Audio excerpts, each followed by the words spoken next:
الحمد لله وكفى وسلام على عباده الذين اصطفى أما بعد. قال الله تبارك وتعالى: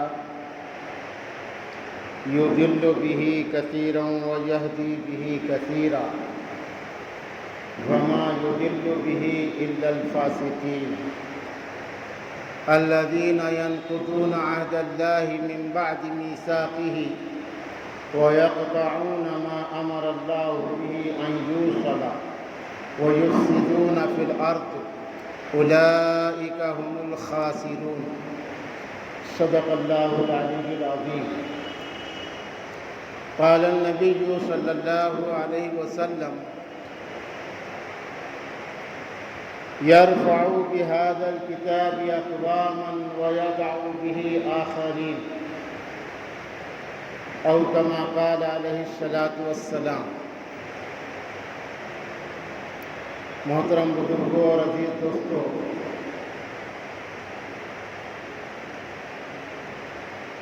اللہ کا شکر ہے کہ اللہ تبارک و تعالیٰ نے اپنے دین کی نسبت پر ہمارے دوست حافظ نعیم صاحب کی وساطت سے، ان کے توسط سے ہمارے اور آپ کے درمیان ایک ایمانی اور دینی رشتے کو تازہ فرمایا ہے۔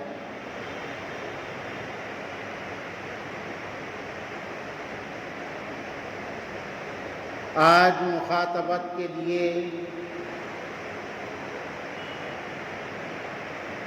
جو اشارہ دیا گیا ہے، قرآن مجید سے مسلمانوں کی بے رخی اور ہمارا معاشرہ۔ کسی اسلامی شاعر نے بڑا اچھا کہا کہ زمانہ آج بھی قرآن ہی سے فیض پائے گا، زمانہ آج بھی قرآن ہی سے فیض پائے گا، مٹے گی ظلمت شب اور سورج جگمگائے گا۔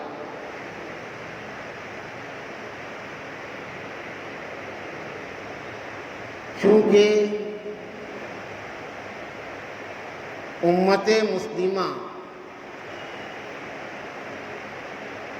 یا ملت اسلامیہ، اس کی تعمیر کا آغاز ہی قرآن کریم سے ہوا ہے۔ میرے اور آپ کے آقا سرور کونین، تاجدار انبیاء، روح کائنات، سید المرسلین، خاتم النبیین، حضرت محمد الرسول اللہ صلی اللہ علیہ وسلم کی بعثت بحیثیت نبی ہونے کے آپ کا ظہور وہ قرآن کریم کے نزول کے بعد ہوا، جبکہ آپ کے فضائل میں قرآن کریم کے اشارات اور احادیث کے مضامین ہمیں یہ بتاتے ہیں کہ انا نبی وآدم بین الماء والطین۔ آقا نے فرمایا کہ میں نبی تھا جس وقت آدم کا گارا بنا ہوا تھا، پانی اور مٹی کے درمیان آدم تھے، میں اس وقت بھی نبی تھا۔ حضرت مولانا اشرف علی تھانوی رحمۃ اللہ علیہ نے العطور المجموعہ ایک کتاب ہے، اس میں اس کو نقل کیا ہے: اول ما خلق اللہ نوری، جس کے تناظر میں حضرت مولانا محمد قاسم نانوتوی دارالعلوم دیوبند کے بانی، انہوں نے کہا سب سے پہلے مشیت کے انوار سے نقش روئے محمد بنایا گیا، پھر اسی نقش سے مانگ کر روشنی بزم کون و مکان سجایا گیا۔ اول ما خلق اللہ نوری، قرآن کی آیت کا اشارہ ہے، لقد جاءکم من اللہ نور و کتاب مبین۔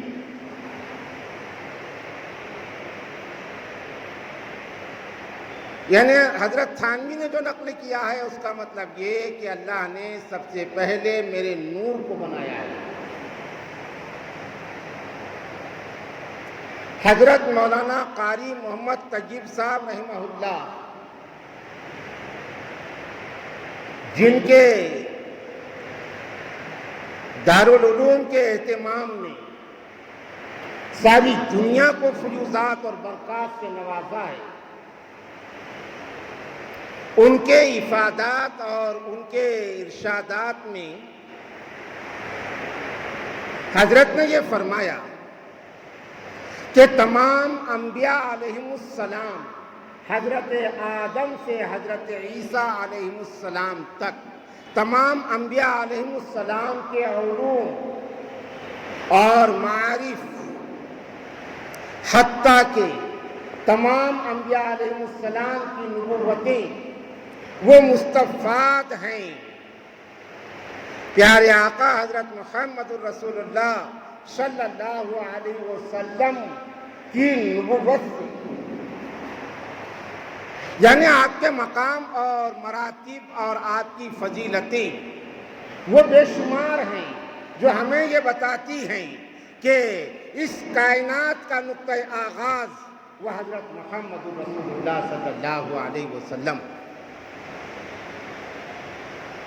کہ آمد رسالت معاب کے منتظر تھے تمام، یہ کہکشاں، یہ ستارے، یہ نیلگوں افلاک۔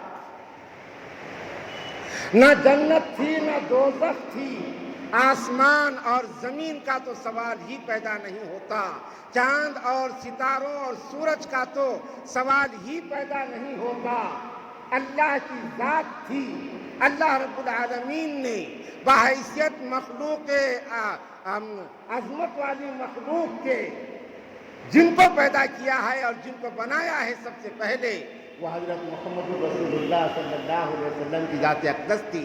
حضرت تھانوی نے لکھا ہے کہ اللہ کے نبی کے نور کی برکت سے پھر اللہ نے عرش کو بنایا ہے، فرش کو بنایا ہے، جنت کو بنایا ہے، آسمان، زمین، چاند، ستارے، سیارے، سورج، یہ ساری چیزوں کو اللہ نے پیدا کیا ہے۔ یعنی ساری کائنات اللہ کی خدائی یہ صدقہ ہے میرے اور آپ کے آقا سرور کونین حضرت محمد الرسول اللہ صلی اللہ علیہ وسلم۔ یہ ہمارا ایمان ہے، اس لیے ہمارا جذباتی رشتہ محمد الرسول اللہ سے ہے، اور وہ ایمان کی علامت ہے، شرارتی رشتہ نہیں ہے۔ ایک ہوتا ہے جذباتی رشتہ، میں اپنے عنوان پر ہی آؤں گا اور یہ عنوان سے ہی متعلق ہے۔ ایک ہوتا ہے جذباتی رشتہ اور ایک ہوتا ہے شرارتی رشتہ۔ شرارتی رشتہ اپنے نفس کے پیش نظر ہوتا ہے، اپنے مفادات کی بنیاد پر ہوتا ہے، اپنے فائدوں کی بنیاد پر ہوتا ہے، وہ شرارتی رشتہ ہوتا ہے۔ اور جذباتی رشتہ یہ محض ایمان کی بنیاد پر ہوتا ہے۔ شرارتی رشتے کے پیچھے کوئی طاقت کام کرتی ہے، کوئی اشارہ کام کرتا ہے، کوئی لالچ کا کام کرتی ہے، کوئی مفاد کام کرتا ہے۔ جذباتی رشتے کے پیچھے صرف ایمان کی طاقت ہوتی ہے۔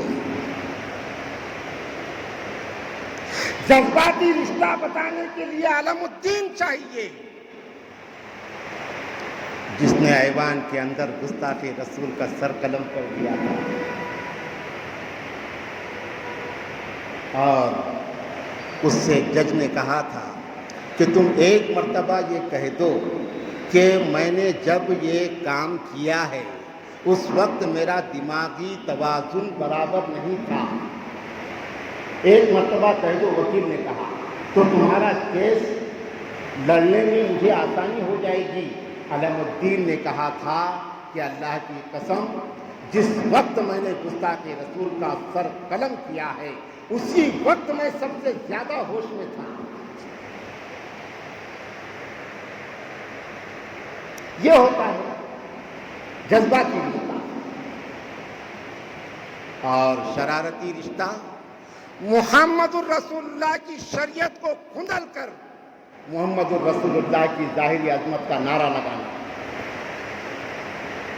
یہ شرارتی رشتہ ہوتا ہے. پیارے آقا نے فرمایا قرۃ عینی فی الصلاۃ، کہ میرے آنکھوں کی ٹھنڈک نماز میں ہے.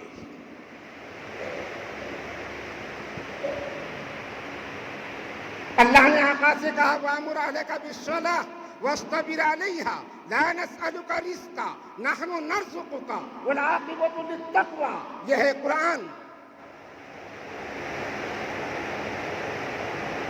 اور دین کے نام پر نمازوں کو غارت کر دینا، یہ ہے قرآن سے بے رخی.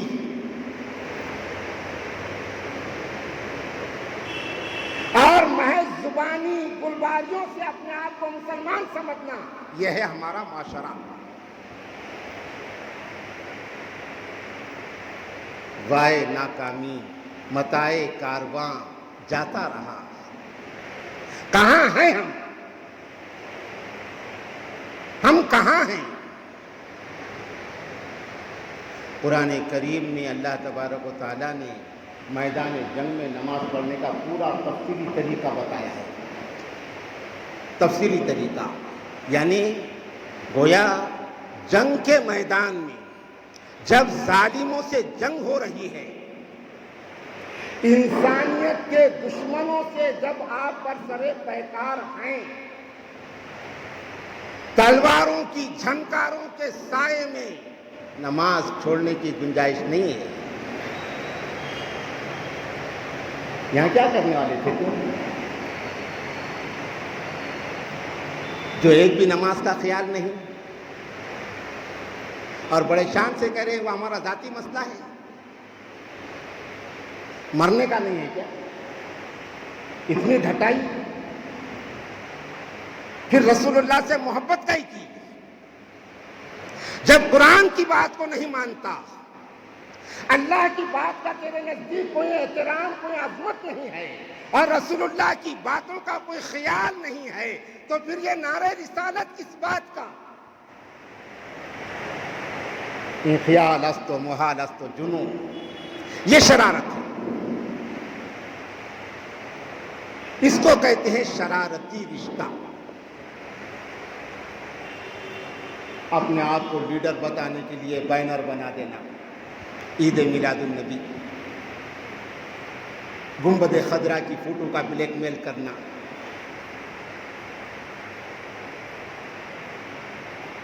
یہ ہے شرارتی رشتہ. ایک گورنر صاحب اس وقت کے شاہان عالم کے ساتھ میں کھانا کھا رہے تھے. کھاتے وقت ان کا لقمہ نیچے گر گیا. بڑے بڑے حکمراں تھے، لقمہ نیچے گر گیا. یہ بھی گورنر تھے صاحبی. تو حضرت نے لقمہ اٹھایا، اس کو صاف کیا. تو حضرت کے جو خادم تھے صاحبی، انہوں نے ہاتھ پکڑا کہ حضرت یہ بڑے بڑے لوگ ہیں ساتھ بیٹھے ہوئے، اور یہ لوگوں کے سامنے آپ لقمہ نیچے گرا ہوا اٹھا کے کھا رہے ہیں، گویا ہمارے لیے تھوڑا سا یہ ہلکا پن لگ رہا ہے، اچھی بات نہیں لگ رہی، شان کے خلاف لگ رہا ہے. تو گورنر صاحبی نے جواب دیا تھا اَأَتْرُكُ سُنَّةَ حَبِيبِي لِهَؤُلَاءِ الْحُمَقَاءِ، کیا ان بیوقوفوں کے واسطے میں میرے سرکار کی سنت کو چھوڑ دوں؟ یہ ہے قرآن. وہ معزز تھے زمانے میں مسلمان ہو کر. اقبال نے کہا وہ معزز تھے زمانے میں مسلمان ہو کر، اور ہم خار ہوئے تاریخ برا ہو کر.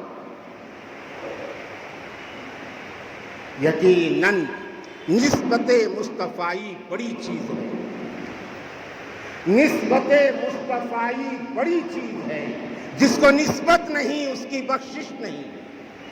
میرے مالک وہ خالق نے فرما دیا، جو نبی کا نہیں وہ ہمارا نہیں۔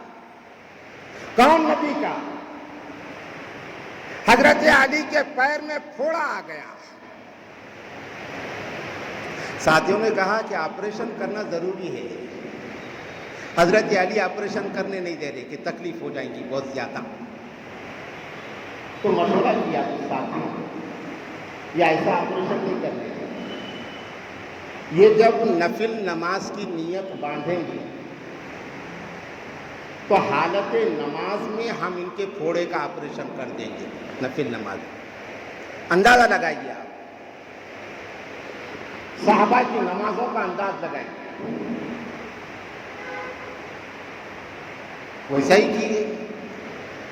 حضرت علی نے جب نفل نماز کی نیت باندھی تو ان کے پھوڑے کا آپریشن کر دیے نماز کی حالت میں۔ حضرت مولانا زکریا رحمۃ اللہ علیہ نے فضائل نماز میں واقعہ لکھا ہے۔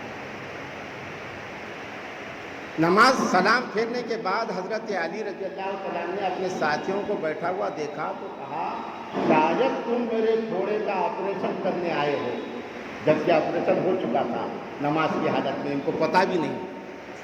صلی صلاۃ المبتدع، سرکار نے کہا کہ ایسی نماز پڑھو کہ تمہاری آخری نماز ہے، دنیا سے ایک دم کٹ جاؤ۔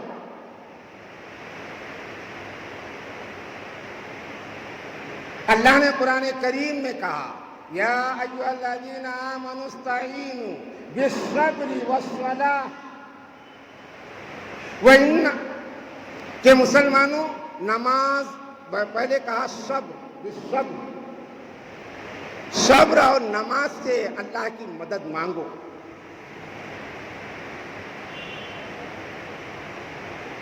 آج ہمارے احتجاج میں ہم مکمل دنیا دار بن جا رہے ہیں۔ آج ہم اپنے جذبات کو شرارت کا روپ دے کر ان کی نقل کر رہے ہیں۔ حیدرآباد میں ایک ڈی جے پھٹ گیا، خبر آئی تھی، میلاد النبی کے جلوس میں ڈی جے پھٹ گیا، جل گیا۔ لا حول ولا قوت الا باللہ۔ نبی کے میلاد کے جشن میں یہ قوم ڈی جے بجا رہی ہے۔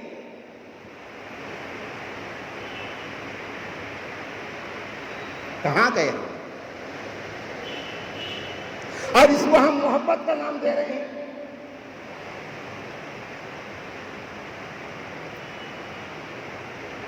نعرے رسالت کا نعرہ لگا رہے ہیں۔ ہوش میں آنا پڑے گا، ہوش میں آنا پڑے گا۔ پیارے آقا صلی اللہ علیہ وسلم کی شریعت اور آپ کا دین وہ قرآن کریم۔ ماں سے پوچھا گیا، ماں امہات المومنین کہا گیا، یعنی ازواج مطہرات، نبی کی بیویوں کو مسلمانوں کی مائیں کہا گیا، وہ ہماری مائیں۔ تو ماں حضرت عائشہ صدیقہ رضی اللہ تعالی عنہا سے پوچھا گیا، کیف کان خلق رسول اللہ صلی اللہ علیہ وسلم، آقا کی زندگی کیسی تھی، آقا کی عادتیں، سرکار کے اخلاق، سرکار کا کردار، سرکار کا اٹھنا بیٹھنا، رفتار گفتار، کھانا پینا، سونا جاگنا، معاملات کا کرنا، یہ کیسا تھا؟ لامحالہ شوہر کو بیوی سے زیادہ کوئی نہیں جانتا۔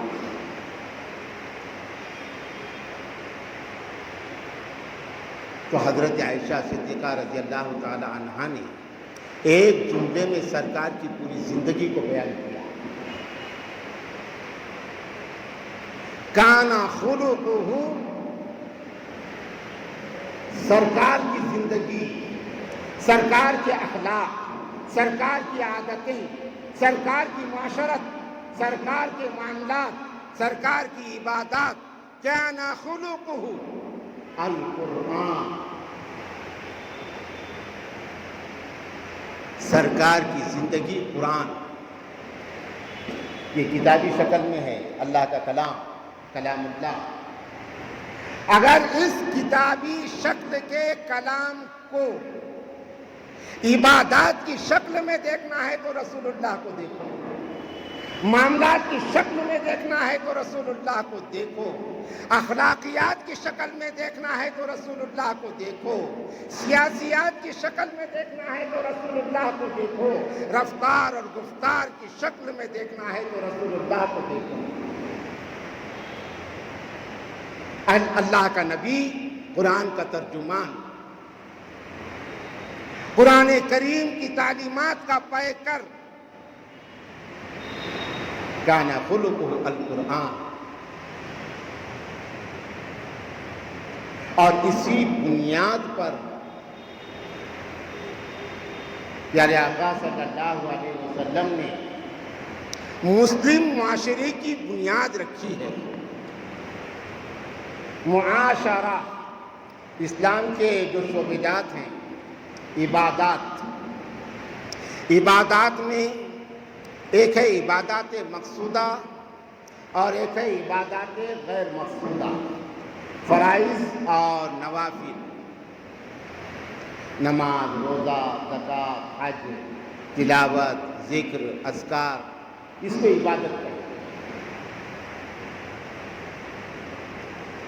عبادات یہ الگ چیز ہے، اور معاشرت یہ الگ چیز ہے. معاشرت یہ بھی عربی کا لفظ ہے. عاشرہ یعاشر معاشرتاً،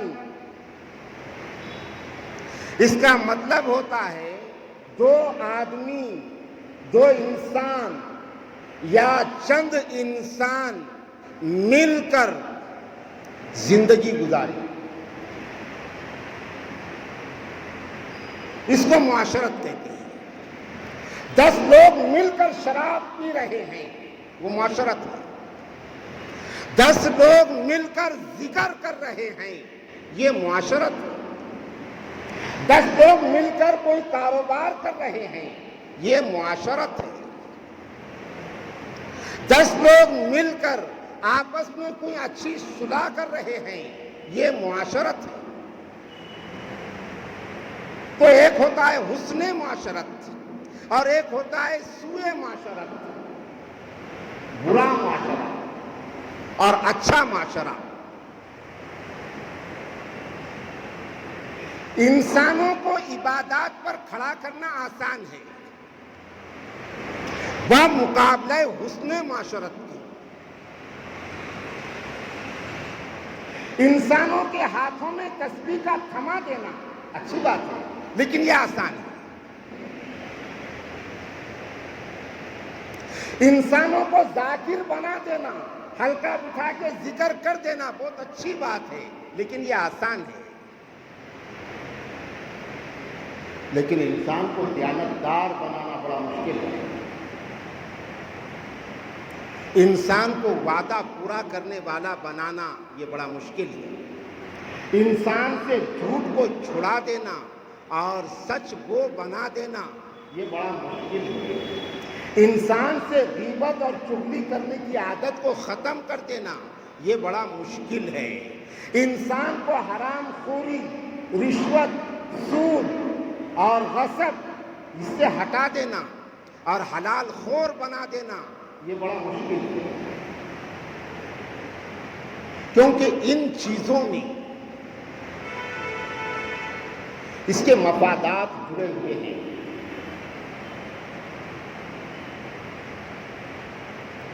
آدمی صوفی بن جائے گا، ذکر کر کے اپنے آپ کو صوفی سمجھے گا، لا الہ الا اللہ، روز آدھا گھنٹہ 1 گھنٹہ ذکر کر رہا ہے اور اپنے آپ کو ولی سمجھ رہا ہے. وہ جائزہ نہیں لے رہا ہے صبح سے شام تک میں نے جو زندگی گزارا اس میں میں نے کہیں جھوٹ بولا کیا، غیبت کیا کیا، میں نے حلال کھایا کیا، کمایا کیا، یہ چیزوں کا جائزہ نہیں لیتا۔ احساس برتری، شیطان اس کو دھوکہ دے رہا ہے۔ زین لہم الشیطان اعمالہم، شیطان دھوکہ دے رہا ہے کہ تو بڑا پابند بن گیا ہے، لیکن ایمان کا امتحان ہوتا ہے معاشرت۔ بچی کے شادی میں 5-7 لاکھ روپے باپ خرچ کر دے گا، بڑی شادی کرے گا، لیکن اپنی میراث میں بچی کا حصہ نکالنا یہ بڑا مشکل ہے۔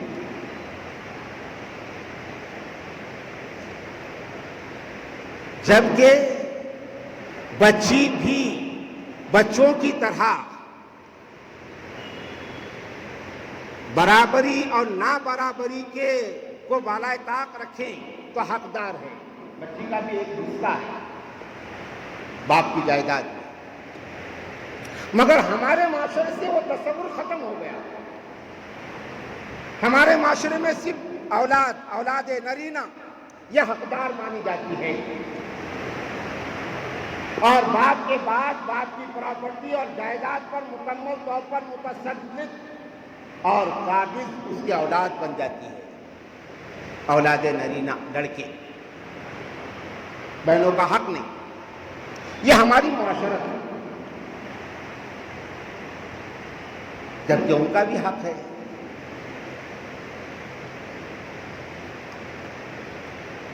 تو اس کو معاشرت کہتے ہیں، اور معاشرت کا بگاڑ اس امت میں آیا ہے منافقوں کے راستے سے۔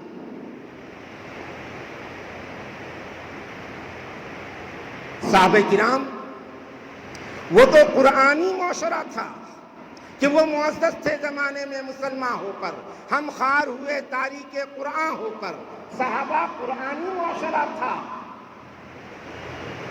ان کے اندر دیانتداری، وفاداری، وفا شعری، حسن معاملہ، سچائی، یہ بڑی چیزیں تھیں کہ وہ مردان حق، وہ عربی شہسوار، حامل خلق عظیم، صاحب صدق و یقین، وہ ایسا معاشرہ تھا۔ حقیقی دین اور قرآن کریم کی حقیقی تعلیمات کے پیکر اور مجسموں کو دیکھنا ہے تو ہمارے تاریخ کے آئینے میں صحابہ کرام، تابعین، تبع تابعین، اولیاء اللہ اور بزرگوں اور مجاہدوں کو دیکھو، وہ تھے۔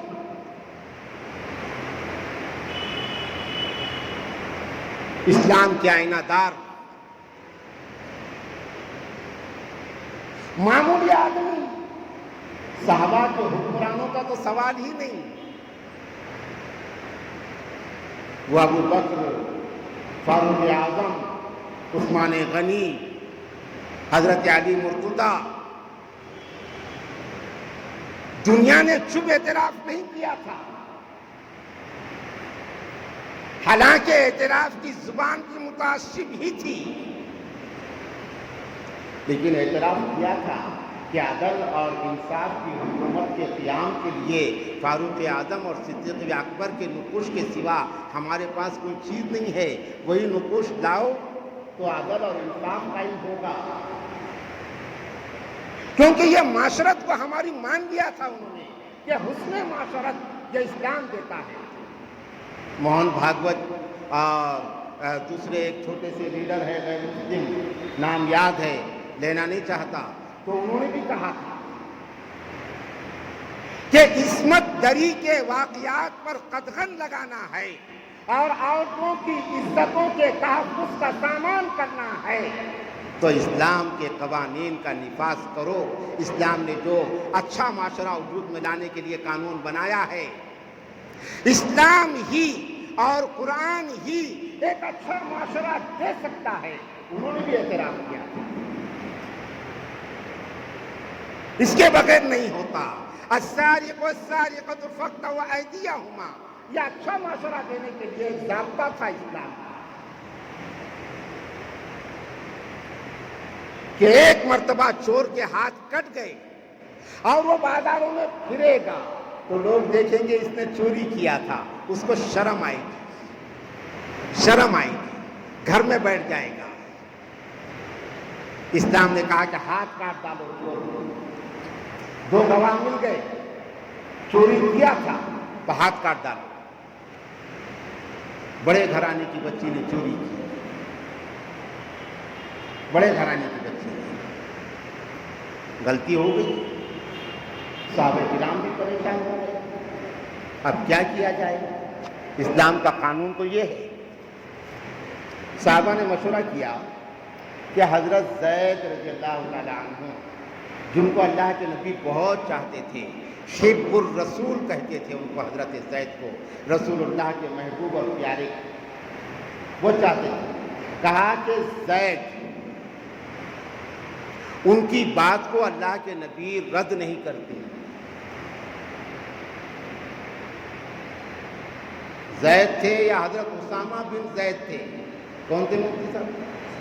حضرت اسامہ بن زید اللہ کے نبی کے بڑے پیارے تھے۔ تو صحابہ نے کہا کہ حضرت اسامہ بن زید کو اللہ کے نبی کے پاس سفارش کے لیے بھیجو کہ اللہ کے نبی، بچی سے غلطی ہو گئی، کوئی بھی فدیہ آپ مقرر کیجئے، جرمانہ فدیہ وہ دے دیں گے، لیکن بچی کا گناہ معاف کر دیں، ہاتھ مت کاٹو۔ ذلیل ہو جائے گا بڑا گھرانہ، بڑا گھرانہ ذلیل ہو جائے گا۔ لیکن جھوٹی وکالت نہیں ہوتی تھی صحابہ کے معاشرے میں۔ آج اگر کسی آدمی کو یہ کہا جائے کہ تمہارے سے قوم کو نقصان پہنچ رہا ہے تو بجانے والے پورے کھڑے ہو جاتے، اپنے موکل کی حفاظت کے واسطے جھوٹی وکالت کرنے کے لیے۔ وہ سوچتے نہیں، دیکھتے نہیں کہ یہ کیا ہے قضیہ، یہ واقعہ ہے کہ نہیں ہے، وہ اسلامی جذبات نہیں ہے، وہ مفاد پرستانہ شرارت ہے۔ تو صحابہ نے مشورہ کیا اور حضرت اسامہ بن زید کو کہا کہ تم اللہ کے نبی کی عدالت میں سفارش کرو۔ کچھ صحابہ ساتھ میں گئے۔ حضرت اسامہ بن زید نے کہا کہ اللہ کے نبی، ان ہمارے ساتھیوں کا کہنا یہ ہے کہ وہ بچی سے غلطی ہو گئی، آپ اس بچی کو درگزر کیجئے اور جو بھی فدیہ، مالی فدیہ، جرمانہ آپ طے کریں گے ان کے گھر والے دینے کو تیار ہیں۔ اللہ کے نبی کا چہرہ سرخ ہو گیا غصے میں، اور اللہ کے نبی کو جب غصہ آ جاتا تھا، غصہ آنا چاہیے، غصہ آنا چاہیے، غصے میں بھی دین کو تھامنا چاہیے، دین کو چھوڑنا نہیں۔ گھٹیا گھٹیا کام کرتا ہے، اس گھٹیا نے گھٹیا کام کر دیا، غصہ آنا چاہیے۔ گھٹیا گھٹیا بکواس کرتا ہے، اس گھٹیا نے گھٹیا بکواس کر دیا، غصہ آنا چاہیے۔ لیکن کتے نے بھوکا تو ہم بھوکتے تھوڑی اس کے جواب میں، اور ہم دوسرا راستہ بحیثیت انسان ہونے کے ہم اختیار کرتے ہیں، اور نبی نے بتایا ہے۔ تو سرکار کو غصہ آ گیا، اور ایسا غصہ آیا کہ حدیث میں ہے کہ جب سرکار کو بہت زیادہ غصہ آ جاتا تھا تو آپ کے چہرے پر ایسا معلوم ہوتا تھا کہ انار کے دانے، ایسا سرخ چہرہ ہوتا تھا، پسینہ جب آتا تھا تو معلوم ہوتا تھا انار کے دانے چہرے پر چشمہ۔ اور اس وقت اللہ کے نبی نے فرمایا، کان کھول کر سن لو، لو کانت فاطمہ بنت محمد لسرقت لقطعت یدہ۔ یہ قرآن کا حکم ہے، یہ قرآن کا حکم ہے، قرآن کلام اللہ ہے، اللہ کا کلام ہے۔ اگر اس وقت میری بیٹی محمد کی بیٹی فاطمہ بھی ولو بالفرض چوری کرتی تو میں اس کے بھی ہاتھ کاٹ ڈالتا۔ اس کی بھی طرفداری نہیں کرتا۔ معلوم یہ ہوا جھوٹی طرفداری کرنا اسلامی معاشرے کا شیوا نہیں ہے، جھوٹی وکالت کرنا اسلامی معاشرے کا شیوا نہیں ہے۔ جبکہ وہاں ایک گھر کا مسئلہ تھا، یہاں پوری قوم کا مسئلہ ہے، پوری ملت کا مسئلہ ہے۔ تم اپنے ایک وقتی اور غیر رسمی یا رسمی تعلق کو بنیاد بنا کر جھوٹی وکالت اور جھوٹی طرفداری کے مجرم مت بنو، اس لیے کہ بعد میں ہمارا وہ رشتہ ہے، کسی بھی تنظیم سے رہے، کسی جماعت سے رہے، کسی پارٹی سے رہے، کسی شخص سے رہے، کسی اجتماعیت سے رہے، وہ ثانوی رشتہ ہے۔ پہلا میرا رشتہ یہ ہے کہ میں مسلمان ہوں، ایمان والا ہوں، اس ایمانی رشتے کا سودا نہ ہو۔ بہت کھلواڑ کیا گیا اس امت کے ساتھ، اس امت کو بہت لوگوں نے یرغمال کیا ہے۔ اب امت کو بھولی بھالی کہنا تو یہ بھی غلط ہے، اس لیے کہ اتنے دنوں تک کوئی بھولا نہیں رہتا۔ ہمارے پاس روشنی ہے، قرآن کریم، دنیا نے فائدہ اٹھایا ہے قرآن کریم سے۔ ایک ایسا معاشرہ قرآن کریم کے ذریعے سے وجود میں آیا ہے جس معاشرے کو بنیاد بنا کر جب مسلمانوں نے دنیا میں کام کیا ہے تو 850 سال تک پوری دنیا پر حکومت کیا ہے۔ 850 سال کشمیر سے کنیا کماری اور برما سے کابل تک اس ملک پر ہم نے حکومت کیا ہے۔ ہمارے وہ حکمران وہ تہجد گزار تھے، شب زندہ دار تھے، تکبیر اولیٰ کے پابند تھے، اور ان کی حکومت میں سارے مسالک اور سارے مذاہب کے لوگ جیتے تھے۔ وہ ظالم نہیں تھے۔ اگر وہ حکمران یہ چاہتے کہ ایک ہی مذہب ہمارے ملک کا ہو جائے، ان کے لیے مشکل نہیں تھا، اس لیے کہ وہ حاکم تھے، وہ بادشاہ تھے۔ ساری عظیم ہندوستان اور اکھنڈ بھارت کا بادشاہ سلطان شمس الدین التمش، عظیم ہندوستان کا بادشاہ، کتنے سال حکومت کیا ہے۔ عظیم ہندوستان کا بادشاہ حضرت محمود غزنوی، اس عظیم ہندوستان کا بادشاہ حضرت محی الدین عالمگیر اورنگزیب، اور آج کا نکما، عقل کا اندھا، قوم کا بلیک میلر یہ کہتا ہے کہ میں اورنگزیب کو جانتا نہیں۔ اورنگزیب کون تھے؟ اورنگزیب سے ناواقف کو ہندوستان میں رہنے کا ہی حق نہیں ہے۔ جو اورنگزیب کو نہیں جانتا وہ ہندوستان کی مٹی پر رہ نہیں سکتا، اس لیے کہ اورنگزیب ہندوستان کی زمین کا ایک ایسا بادشاہ تھا جس نے اوقاف کی زمینوں کو ہڑپ نہیں کیا، اپنی طاقت کا ناجائز استعمال کر کے۔ اورنگزیب ہندوستان کا ایک ایسا بادشاہ تھا جس نے قوم کے نام پر قوم کا خون چوس کر اپنا الو سیدھا نہیں کیا، بلکہ تم تو گلی کے بھی بادشاہ نہیں ہو، وہ عظیم ہندوستان کا بادشاہ تھا۔ ٹوپیاں سی کر زندگی گزارتا تھا، قرآن کریم لکھ کر اپنی زندگی گزارتا تھا۔ ویسے ہندوستان کا عظیم بادشاہ، تو یہ ہمارا دور ہے، ہماری تاریخ ہے۔ تاریخ سے جو روگرداں ہو جاتا ہے وہ مسلمانوں کی عظمت کا غدار ہوتا ہے، اور تاریخ یہ زندگی ہوتی ہے۔ تاریخ زندگی ہے، تاریخ طاقت ہے، تاریخ سے ہم کو جڑے ہوئے رہنا پڑے گا. تاریخ سے کاٹنے کی دنیا کوشش کر رہی ہے، اور دنیا کی کوشش میں ہم بھی شامل ہو جائیں.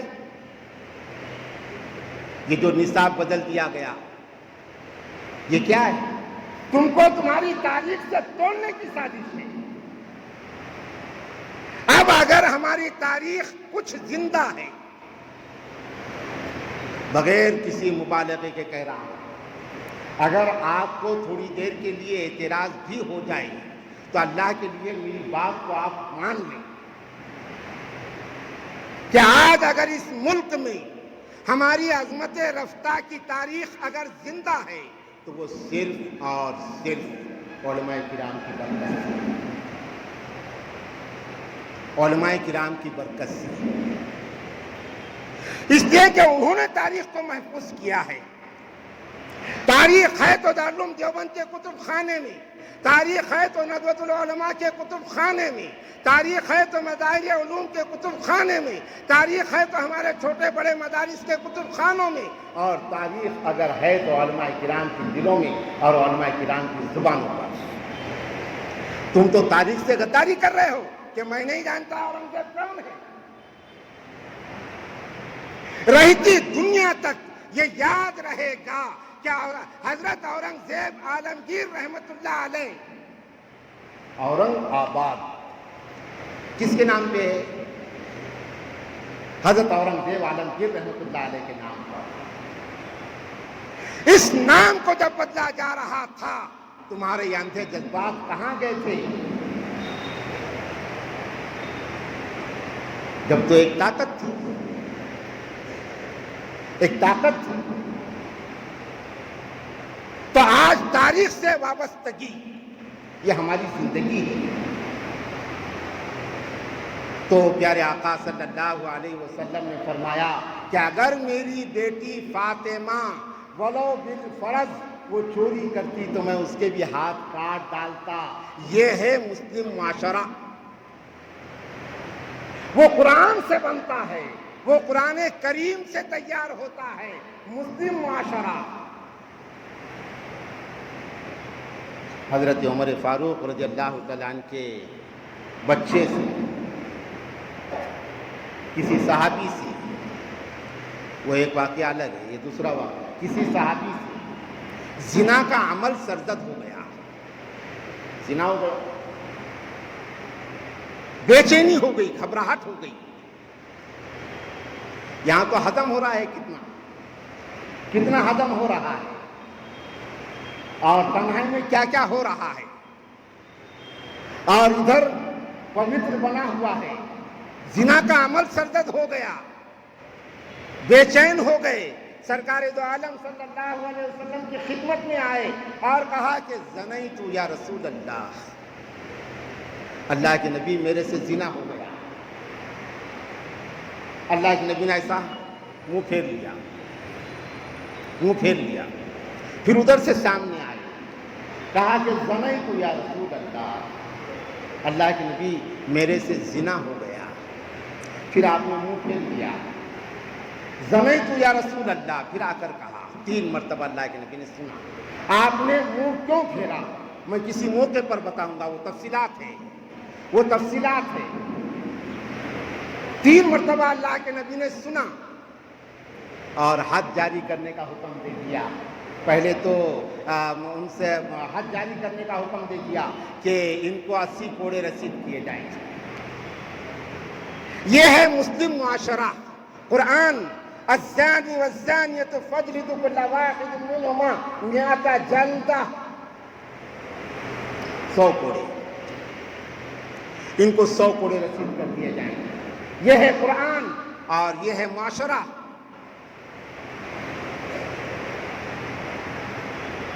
تو بزرگوں اور دوستوں،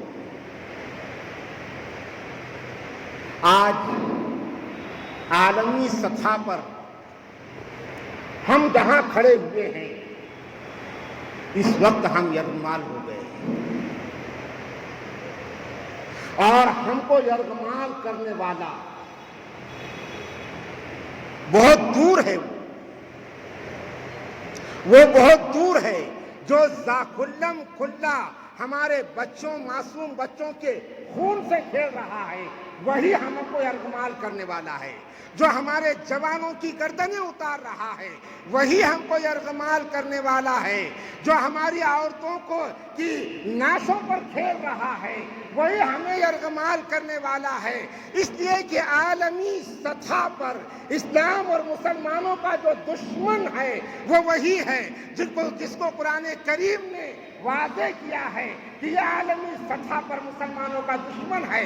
اس کے دھاگے اور اس کے ڈورے ساری دنیا میں پھیلے ہوئے ہیں، اور یہاں اس کی نمائندہ ایک ٹیم کام کرتی ہے، اور وہ ٹیم اپنے انہی نقوش اور انہی طریقوں پر وہ ہمارے اندر کام کرتی ہے، ہمارے اندر کام کرتی ہے۔ ہمارے اندر جو ان کے نمائندے ہمارے نام پر کام کرتے ہیں، وہ ہم کو یہ نہیں کہیں گے کہ نماز چھوڑ دو، لیکن چھڑوائیں گے۔ وہ ہم کو یہ نہیں کہتے کہ جھوٹ بولو، لیکن بلوائیں گے۔ وہ یہ نہیں کہتے کہ ظلم کرو، لیکن ظالم بنائیں گے، اس لیے کہ وہ ظالم ہے، وہ غاصب ہیں۔ میں عنوان کو طویل کرتا اور بتاتا آپ کو کہ کیا ہے یہ وقف بل، یہ کیا ہے؟ یہ مسلمانوں کے لیے آج تک ہونے والی سازشوں میں سب سے بڑی سازش ہے، لیکن وقف بل کے تحفظ کا نعرہ لگانے والے سب سے بڑے غاصب ہیں، اوقاف کی پراپرٹی کے سب سے بڑے غاصب ہیں۔ ہم دیکھیں اور قوم بھولی بھالی بنی ہوئی ہے۔ اس لیے بزرگوں اور دوستوں، ہمیں قرآن کریم پر آنا پڑے گا، ہمیں صحابہ کرام کو اپنا آئیڈیل بنانا پڑے گا۔ صحابہ کرام میں سب ہے، وہاں نماز ہے، روزہ ہے، زکوٰۃ ہے، حج ہے، وہاں معاملات کی صفائی ہے، وہاں تجارت کے اصول ہیں، وہاں ملازمت کے اصول ہیں، وہاں حکومت کرنے کے اصول ہیں، وہاں قیادت کرنے کے اصول ہیں، وہاں ولی بھی بنتا ہے، وہاں سیاسی بھی بنتا ہے، وہاں معلم بھی بنتا ہے، وہاں مربی بھی بنتا ہے، تاجر بھی بنتا ہے، ملازم بھی بنتا ہے، سب بنتا ہے۔ صحابہ کرام کو دیکھنا پڑے گا۔ بہرحال جو آیت کی تلاوت میں نے کیا تھا وہ یہ کہ یضل بہ کثیرا ویہدی بہ کثیرا وما یضل بہ الا الفاسقین۔ اللہ کہتے ہیں قرآن کریم میں جو ہم نے مثالیں بیان کی ہے، بہت سے لوگ اس سے گمراہ ہو جاتے ہیں اور بہت سے لوگ اس سے ہدایت پاتے ہیں، اور اس سے گمراہ نہیں ہوتے مگر فاسق۔ فاسق کون؟ الذی وما يضل به الا الفاسقين الذين ينقضون عهد اللہ، وہ جو اللہ سے کیے ہوئے وعدے کو توڑ دیتے ہیں، وَيَقْطَعُونَ مَا أَمَرَ اللَّهُ بِهِ أَن يُوصَلَ، اور وہ جو اللہ نے جن چیزوں کو، جن رشتوں کو جوڑنے کا حکم دیا ہے ان رشتوں کو توڑ دیتے ہیں، وَيَقْطَعُونَ مَا أَمَرَ اللَّهُ بِهِ أَن يُوصَلَ وَيُفْسِدُونَ فِي الْأَرْضِ، اور وہ زمین میں صرف فساد برپا کرتے ہیں۔ اولئک هم الخاسرون، یہ لوگ سب سے بڑے گھاٹے اور نقصان میں ہیں۔ پیارے آقا نے فرمایا کہ یرفع بہذا الکتاب اقواما، بہت سے لوگ اس کتاب کے ذریعے سے گمراہ ہو جاتے ہیں، اللہ تعالیٰ بلند کرتے ہیں بہت سے لوگوں کو، وَيَدْعُ بِهِ آخَرِينَ، اور بہت سے لوگ اس کی وجہ سے ذلیل اور خوار ہو جاتے ہیں۔ تو اللہ تبارک و تعالیٰ سے دعا ہے کہ اللہ تبارک و تعالیٰ قرآن اور پیارے آقا صلی اللہ علیہ وسلم کی سیرت طیبہ پر ہم تمام کو مجتمع فرمائے، اور اپنے معاشرے کی تعمیر کے لیے اس کو اللہ تبارک و تعالیٰ ہمیں آئیڈیل اور اس کو نمونہ بنا کر اپنے معاشرے کی تشکیل اور تعمیر کی توفیق عطا فرمائے۔ شخصیات کو چھوڑ کر بلبل و طاؤس کی تقدیس سے توبہ، بلبل فقط آواز ہے، طاؤس فقط رنگ۔ انشاءاللہ ہم یہ آیت اور اس حدیث کی تشریح کسی موقع پر کرنے کی کوشش کریں گے۔ وآخر دعوانا ان الحمدللہ۔